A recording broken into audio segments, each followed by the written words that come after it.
vamos a eliminar la cuenta de este Infinity Smart eh, con la herramienta Uniltool, así de fácil. Lo que vamos a hacer es lo siguiente: vamos a conectarlo a la PC.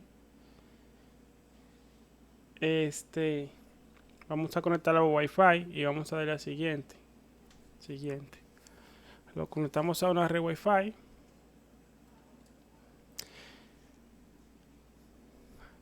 y le damos a siguiente. Aquí en siguiente vamos a darle aquí a la letra verde en términos y condiciones. Esto nos va a abrir el navegador.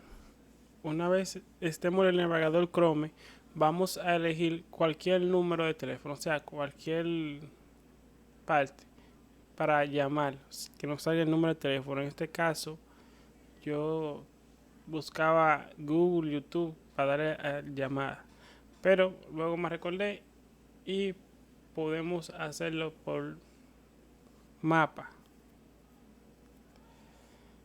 Ustedes pueden poner cualquier nombre de cualquier empresa y que les salga el número de teléfono. En este caso yo entré a mapa y busqué los números de teléfono de Google. O sea, ahí.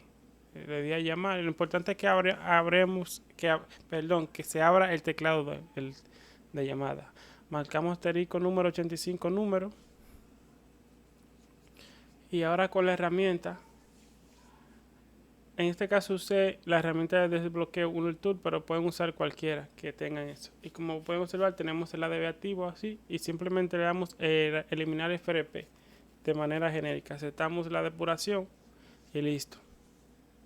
Eso ha sido todo. Hasta la próxima, amiga TechRD.